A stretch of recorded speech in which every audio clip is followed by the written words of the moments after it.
ചാലക്കുടി മാർക്കറ്റിൽ പച്ചക്കറി മാലിന്യങ്ങൾ കുമിഞ്ഞുകൂടി ചീഞ്ഞഴിഞ്ഞ് ദുർഗന്ധം വമിക്കുന്നതായി ആക്ഷേപം. ചാലക്കുടി മാർക്കറ്റിൽ മാലിന്യങ്ങൾ കുമിഞ്ഞുകൂടി ചീഞ്ഞഴിയുന്നു.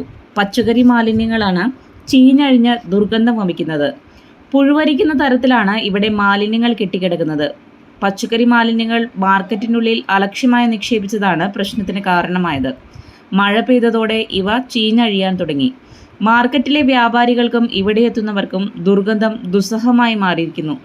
നഗരസഭ ആരോഗ്യ വിഭാഗം ഇവിടേക്ക് തിരിഞ്ഞു നോക്കുന്നില്ലെന്നാണ് വ്യാപാരികളുടെ ആക്ഷേപം. മാലിന്യങ്ങൾ നീക്കം ചെയ്യാനോ മറ്റു നടപടികൾ സ്വീകരിക്കാനോ ബന്ധപ്പെട്ടവർ തയ്യാറാകുന്നില്ല. ഡെങ്കിപ്പനി അടക്കമുള്ള പകർച്ചവ്യാധികൾ വ്യാപിക്കുന്ന ഈ സമയത്ത് ചീഞ്ഞുനാറുന്ന മാലിന്യങ്ങൾ നീക്കം ചെയ്യാൻ പോലും തയ്യാറാകാത്ത ആരോഗ്യ വിഭാഗത്തിന്റെ നടപടിയിൽ പ്രതിഷേധം വ്യാപകമായി.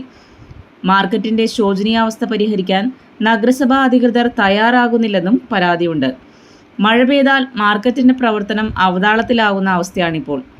അറ്റകുറ്റപ്പണികൾ നടത്താത്തതിനെ തുടർന്ന് മാർക്കറ്റിന്റെ കെട്ടിടത്തിന്റെ പല ഭാഗത്തും ചോർന്നൊലിക്കുന്നുണ്ട്.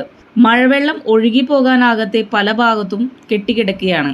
മഴക്കാല ശുചീകരണ പ്രവർത്തനങ്ങൾ നടത്താത്തതിനെ തുടർന്ന് ഇവിടുത്തെ കാനകളിലും മാലിന്യങ്ങൾ നിറഞ്ഞു. മാർക്കറ്റിൽ ഉടൻ ശുചീകരണ പ്രവൃത്തികൾ നടത്തണമെന്നാണ് ആവശ്യമുയരുന്നത്. Channel 7 news, Chalakudy.